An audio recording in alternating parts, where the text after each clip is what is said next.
दोस्तों આગળ વધીએ પહેલાં સબસ્ક્રાઇબ બટન જરૂરથી દબાવો અને હા બેલ બટન પણ દબાવો જેથી દરેક વિડીયો જલ્દી મળી શકે.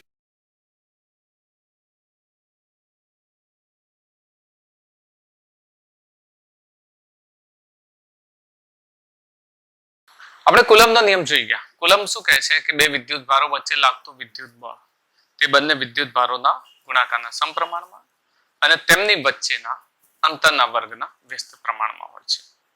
એ બળનું મૂલ્ય આપતું હતું. F એ બળનું મૂલ્ય હતું. કુલમનો નિયમ જે પહેલો આપણે ભણ્યા છીએ એ બળનું મૂલ્ય. પણ મૂલ્યની સાથે સાથે બળમાં દિશા પણ હોય છે. તો કઈ દિશામાં બળ લાગશે, કયા વિદ્યુત ભાર વડે લાગશે, કેટલું બળ લાગશે, બધી જાણકારી કુલમનો નિયમ આપે છે. તેમાંથી કુલમના નિયમનું જે સદિશ સ્વરૂપ છે એ બળની દિશા દર્શાવે છે. શું દર્શાવે છે? દિશા દર્શાવે છે. ઓકે, તો ધારી લઈએ કે ધારો કે બે વિદ્યુત ભારો છે. આપણી પાસે બે ઓપ્શન છે, બે ઓપ્શનનો ઉપયોગ જ કરી લઈએ, પછી જ બીજી વાત કરીએ. આપણી પાસે ઓપ્શન બે એવા છે કે બે સમાન વીજભારો હોય અથવા તો બે અસમાન વીજભારો. જાણો છો સમાન વીજભારો હોય તો બંને વચ્ચે કેવું બળ લાગે? અપાકર્ષી બળ. અને અસમાન વીજભારો હોય તો આકર્ષી બળ. ઓફકોર્સ આકર્ષી બળ. તો આપણે એવા બે વિકલ્પ લઈ લઈએ કે જેમાં બે વિદ્યુત ભારો, દાખલા તરીકે મારી પાસે એક યામ પદ્ધતિ છે, એક બીજી યામ પદ્ધતિ સાથે ને સાથે લઈ લઈએ.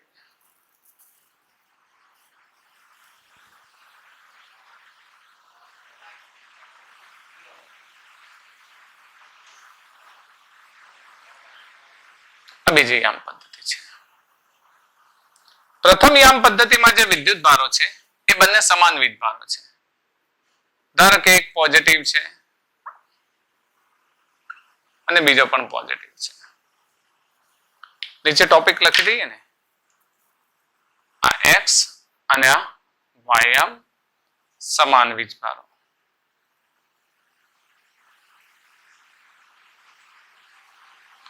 સમાન વીજભારો હોય Q1 Q2 બંને કેવા છે? સમાન એટલે પોઝિટિવ ચાર્જ. તો આ Q1 વડે Q2 પર લાગતું બળ, આ બંને વચ્ચેનું ડિસ્ટન્સ આપણે જાણીએ છીએ કે આપણે R લીધું હતું. તો Q1 અને Q2 એકબીજા પર ફોર્સ લગાવશે. આપણે જાણીએ છીએ કે જો સમાન વીજભારો હોય તો લાગતું બળ કેવું હોય? The direction of the force away from each other. એકબીજાથી કેવું હોય? દૂર જતી દિશામાં હોય. પણ કયો વિદ્યુતભાર કોની પર બળ લગાવે છે એ જાણવા માટે અને આ થિયરીને પરફેક્ટ સમજવા માટે આપણે બે કે ત્રણ જે જૂના નિયમો છે 11મા ધોરણમાં સદિશના નિયમો એને યાદ રાખવા જરૂરી છે. તો કઈ બાબતો જરૂરી છે? પહેલી વાત, સદિશો, બે સદિશોનો પરિણામી સદિશ.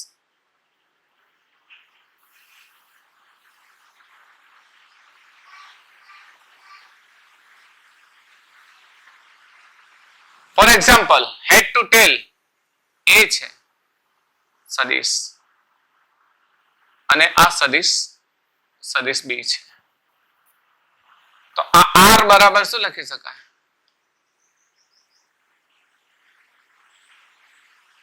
સદિશ એ પ્લસ સદિશ બી લખાય, લખી શકાય. આમ normally R is equals to સદિશ એ પ્લસ સદિશ બી લખાય, પરંતુ એમાંથી સદિશ એ જોઈતો હોય તો આર માઇનસ સદિશ બી થશે ને? અથવા તમારે બી જોઈતો હોય આર માઇનસ સદિશ એ. યાદ રહેશે? આ એક સ્વરૂપ યાદ રાખશો ને આ થિયરી માટે. બીજી વસ્તુ, એકમ સદિશ વાળી વાત.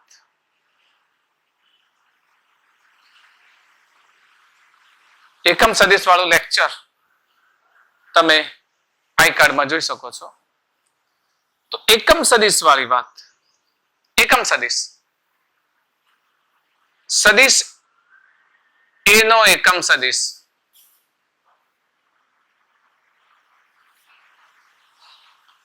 જેને આપણે શું કહીશું?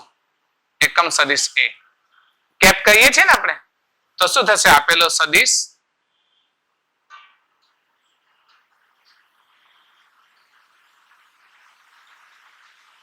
આપેલો સદિશ ભાગ્યા તેનું મૂલ્ય. મૂલ્ય એટલે ઉપર તીર નહીં લખીએ. ધારો કે તીર લખવું છે તો આપણે શું લખીશું? માનાંકમાં લખીશું. સદિશ ભાગ્યા તેનું મૂલ્ય બરાબર એકમ સદિશ. જો આ બે વસ્તુ તમને યાદ રહેતી હશે તો આ થિયરીમાં તમને કોઈ મુશ્કેલી નહીં પડે. ઓકે, આ થિયરીમાં મુશ્કેલી ક્યારે પડે છે? તમે આ વસ્તુ ભૂલી જાઓ છો તો યાદ રહેશે. ચલો તો અહીંયા સ્ટાર્ટ કરીએ આપણે. Q1 અને Q2 આ સમાન વીજભારો. ચલો અસમાન વીજભારો.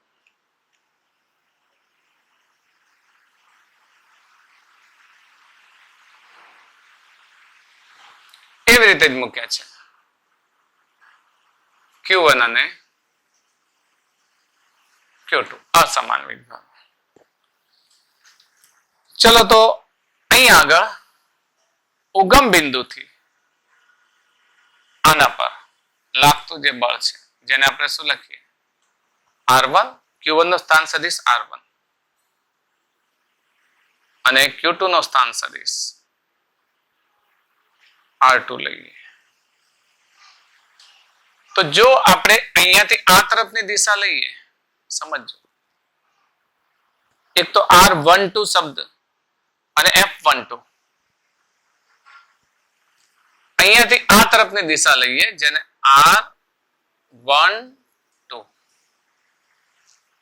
કહીએ તો R12 is equals to આ તરફ લઈએ R21. R21 સમજો, આના ટેલ થી યાદ રાખજો, આના ટેલ થી આ હેડ છે, એના હેડ થી આ તરફ છે. તો પેલો નિયમ લાગુ પડે? લાગુ પડે ને? તો બોલો કયા બે સદિશ બરાબર ત્રીજો સદિશ લખી શકાય? કયા બે ના સરવાળા બરાબર? આ એક સદિશ, આ બીજો સદિશ અને આ ત્રીજો સદિશ. તો હેડ ટુ ટેલ કયા બે સદિશ છે? R1 અને R21. ને એનો પરિણામી સદિશ કેટલો થાય? R2. ખ્યાલ આવે છે ને? અહીં પેલી રીતે યાદ ના રાખતા કે R21 બરાબર R2 minus R1 કે R1 minus R2. એવું યાદ રાખવાની કોઈ જરૂર નહીં. ઘણા બધા એવી રીતે શીખવાડે છે.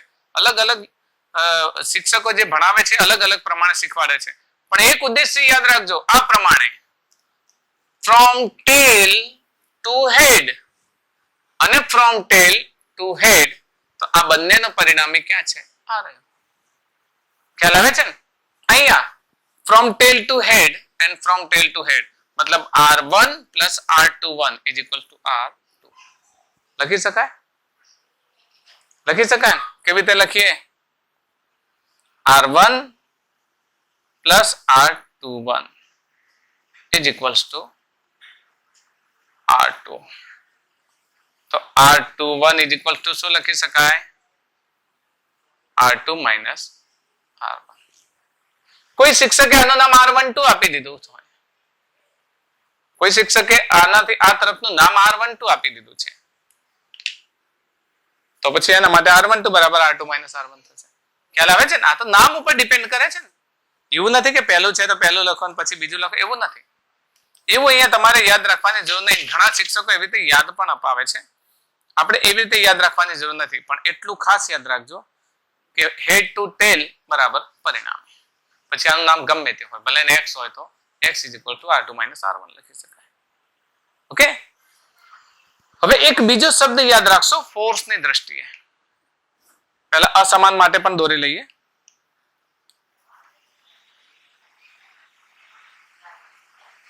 R1 R2 આ તરફ જ લઈએ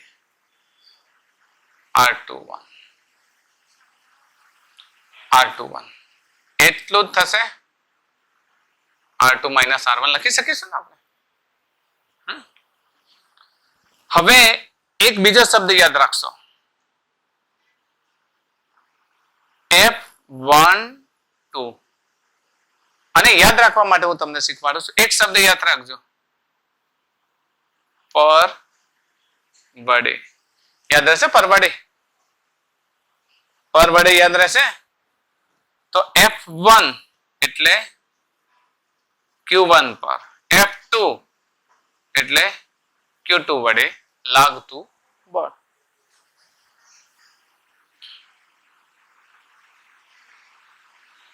કન્ફ્યુઝ ના થઈ જતા. કોઈ શિક્ષક એમ કે Q2 વડે Q1 પર લાગતું બળ વાત એકની એક જ થઈ. સમજ પડે છે ને આપણે કહીએ છીએ Q1 પર Q2 વડે લાગતું બળ વાત એક જ થાય છે. અલગ અલગ શિક્ષકો અલગ અલગ, પણ અહીંયા યાદ રાખવાનું કે કોણ કોના પર બળ લગાડે છે. કોના પર બળ લાગે, જેના પર બળ લાગે છે અને જે બળ લગાડે છે એ. કોના પર બળ લાગે છે? એક પર. કોણ બળ લગાડે છે? બે. જેના પર બળ લાગે છે અને જે બળ લગાવે છે. પહેલું કયું? જેના પર બળ લાગે એનો નંબર. બીજું જે બળ લગાવે. યાદ રહેશે? પર વડે Q1 પર Q2 વડે. તો આ રીતે હોય તો શું લખશો? હા, Q2 પર Q1 વડે લાગતું બળ. Q2 પર Q1 વડે લાગતું બળ. યાદ રહેશે? તો આ બાબતને આપણે આની સાથે યાદ કરી લઈએ.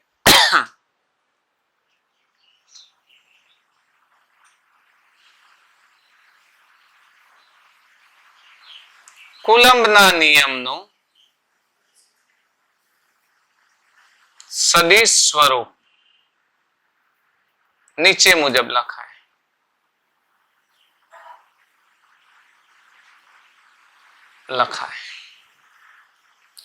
શું લખીશું? F12 Q1 પર Q2 વડે લાગતું બળ. સમજો કે Q1 Q2 upon R12 નો સ્ક્વેર into R12 એકમ સદિશ. આ રીતે કે Q1 Q2 સદિશ સ્વરૂપ છે ને, તો સદિશ સ્વરૂપ હોય તો દિશા તો બતાવવી પડે ને આપણે, એટલે પાછળ એકમ સદિશ. ઉપર જો વેક્ટર ફોર્મ લાગી ગઈ. F12 k Q1 Q2 પર R12 નો સ્ક્વેર. R12 નો સ્ક્વેર એટલે એક પર આના પર. કોના વડે? આના વડે લાગતું બળ. તો આના પર આના વડે લાગતું બળ અવે ફ્રોમ થશે ને. આ બળ કઈ તરફ થશે? This is F12. એક પર બે વડે લાગતું બળ કઈ દિશામાં છે? આ દિશામાં છે. અને એ જ પ્રમાણે બે પર એક વડે લાગતું બળ F21 away from each other. ખ્યાલ આવે છે ને? તો F12 and F21 અને યાદ રાખશો. તો F12 હોય તો F12 ની દિશા કઈ હશે? આ દિશા લઈ શકાય ને. F21 આ દિશામાં છે તો F12 કઈ દિશામાં હશે? આ દિશામાં હશે. ઓકે, ખ્યાલ આવે છે આમાં? તો એકમ સદિશ લેવો હોય તો હું શું કરીશ? હવે આની જરૂર નથી એટલે આને હું કાઢી દઉં.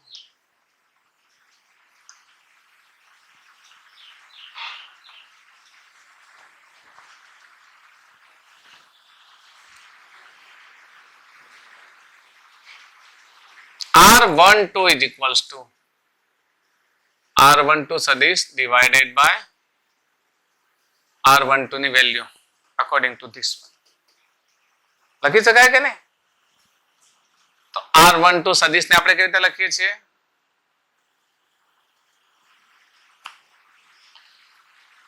R1 minus R2. જેમ R21 ને લખીએ છીએ R12 લખીશું. ઓકે, અને નીચે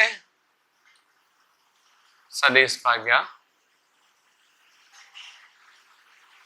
R1 minus R2 આવી રીતે પણ લખી શકાય. પણ આપણે કોનો ઉપયોગ કરીશું? આનો નહીં કરીએ કારણ કે થોડું કોમ્પ્લિકેટેડ સ્વરૂપ થઈ જશે. આની અંદર કોનો ઉપયોગ કરીશું? આનો. મેં તમને પહેલા બી કહ્યું છે કે સદિશ લખો અથવા તો R12 divided by ફક્ત R12 લખો, સદિશનું સ્વરૂપ ના લખો તો એ ચાલે ને. તો આ વસ્તુ નંબર 2 આને નંબર 1 લખી દઈએ. સમીકરણ 2 ને 1 માં મૂકતા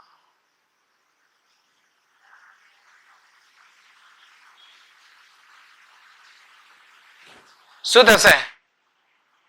F12 is equals to K Q1 Q2 upon R12 no square into R12 એકમ સદિશ છે. એકમ સદિશની જગ્યા શું મૂકીએ? R12 vector divided by R12. તો આ તો મૂલ્ય ને આ મૂલ્યનો વર્ગ છે તો ઘન થઈ જાય. તો F12 is equals to K Q1 Q2 upon R12 નો ઘન ગુણ્યા R12 સદિશ. આ બે ફોર્મ યાદ રાખશો. જો નીચે સ્ક્વેર હોય તો બાજુમાં એકમ સદિશ હોય, યાદ રહેશે, અને નીચે ઘન હોય તો બાજુમાં સાદો સદિશ હોય. નીચે સ્ક્વેર હોય તો બાજુમાં શું થાય? સાદો સદિશ થાય. યાદ રહેશે. હવે R12 જો તમારે Q1 અને Q2 આ પ્રમાણે હોય તો તમારું આ જે સદિશ છે એ સદિશનું નામ શું છે? R12. ને આ સદિશનું નામ શું છે? R21. તો R12 અને R21 માં ફરક શું છે? વિરોધી સદિશ છે એટલો જ ફરક છે. R21 R2 minus R1 R12 R1 minus R2 થાય છે ને? તો અહીં R21 બરાબર R2 minus R1. R21 ને એમના એમ રાખીએ અને ફેરવી નાખીએ તો માઇનસ આગળ આવશે તો શું થશે? R1 minus R2. હવે આની જરૂર નથી, આને કાઢી દઈએ.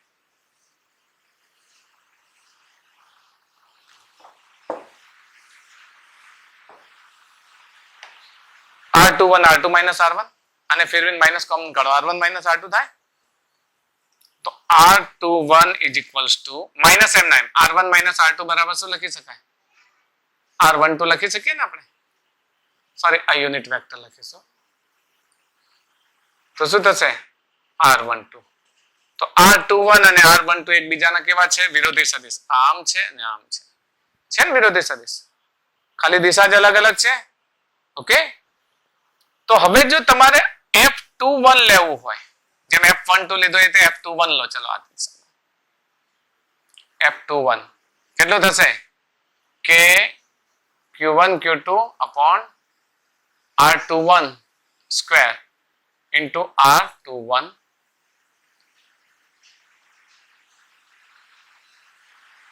એકમ સદિશ. K Q1 Q2 upon R21. આપણે આના જેમ આખું સ્વરૂપ નથી લેતા, ડાયરેક્ટ આ ઇક્વેશન પરથી જ લઈ લઈએ. ઓકે, ડાયરેક્ટ આ ઇક્વેશન પરથી જ લઈ લઈએ, કારણ કે આને નિયમને લાંબો કરવાનો કોઈ જરૂર નથી. F12 બરાબર K Q1 Q2 R12 નો ઘન ને R12 છે તો 21 હશે તો શું લખીશું? શું લખીશું? 21 હશે તો K Q1 Q2 તો એમને જ્યાં 21 છે ત્યાં શું લખીશું? 21. તો K Q1 Q2 upon R21 નો ક્યુબ into R21 નો સદિશ. ખ્યાલ આવ્યો કે નહીં? આ પદ મેં અહીંયા નથી કર્યું, ચાલશે ને? શું લખવાનું છે? F21 is K Q1 Q2 upon R21 નો square into R21 divided by R21 નું મૂલ્ય. પછી છેલ્લે આનું આ સ્વરૂપ આવવાનું છે જે આના પરથી તમે સમજી શકશો ને? તો હવે આ R21 ની વેલ્યુ ક્યાં મૂકું?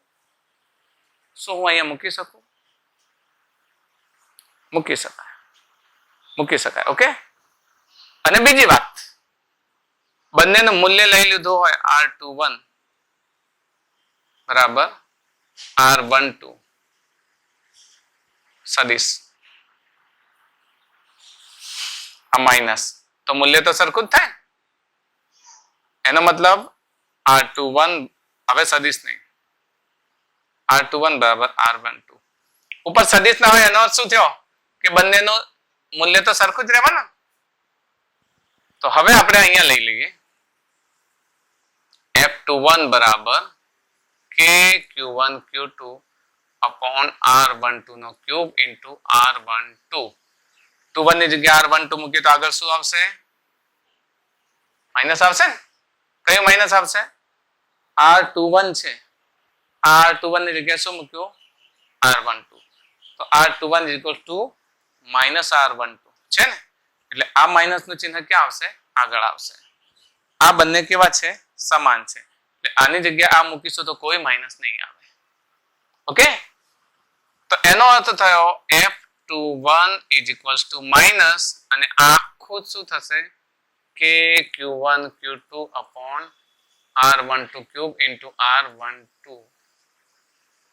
અને which is equals to F21 is equals to minus F12.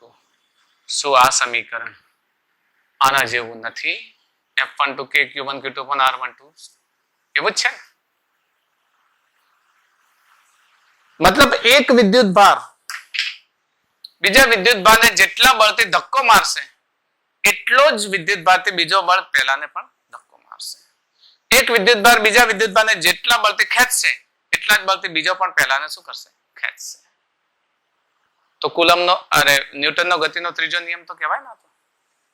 આઘાત અને પ્રત્યાઘાત સરખા. આ બંને વચ્ચે શું લાગે છે? આ બંને વચ્ચે શું લાગે છે? અપાકર્ષણ બળ. આને જેટલા બળથી ધક્કો મારશે એટલા જ બળથી આ પણ આને ધક્કો મારશે.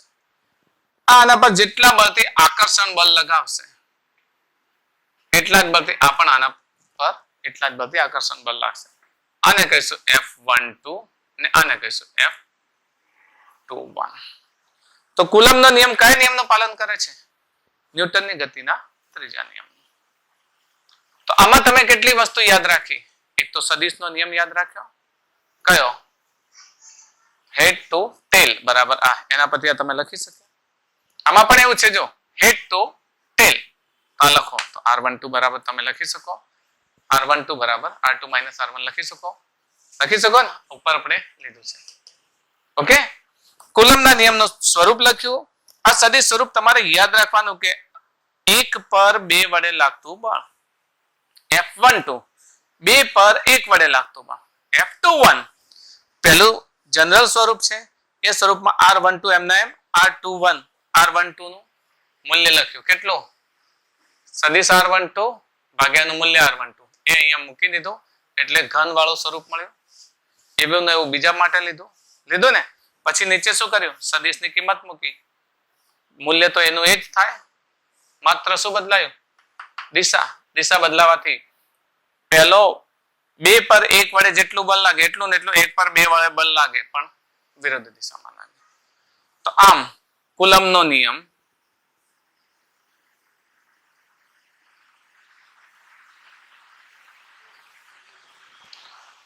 નિયમ ન્યૂટનના ત્રીજા નિયમનું પાલન કરે છે.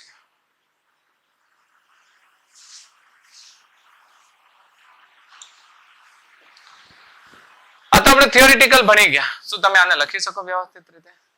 સમજાવી શકશો? પણ જ્યારે દાખલો ગણો ત્યારે તમે એક વાત યાદ રાખશો. ફોર એક્ઝામ્પલ,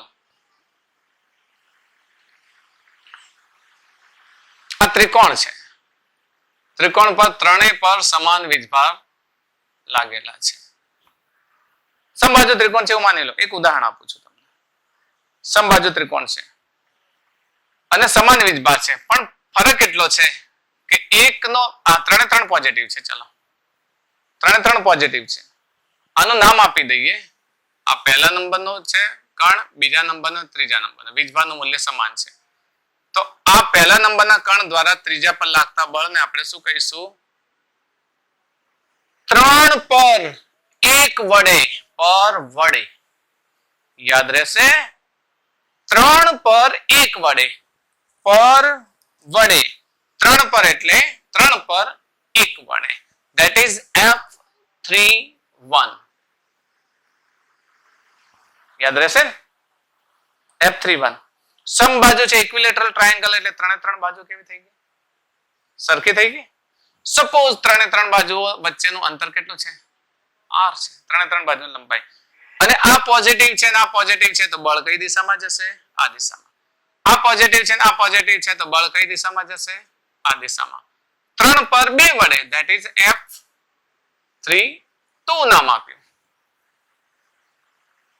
ખબર પડી? પણ આના આ જ દાખલામાં એક બળને ધારો કે નેગેટિવ, એક વિદ્યુત ભારને નેગેટિવ મૂલ્ય એનું ખાલી એનું ચિહ્ન નેગેટિવ, આ રીતે. This is also equilateral triangle, same condition. This is R, this is 1, 2 and 3, Q1, sorry Q and Q. But the condition is that આનું મૂલ્ય કેવું છે? ઋણ છે. હવે બળની દિશા વિચારો. આ નેગેટિવ અને પોઝિટિવ, તો બળ કઈ તરફ લાગશે? આ તરફ લાગશે. તો હવે F31 કઈ દિશામાં હશે? ઓફકોર્સ આ દિશામાં.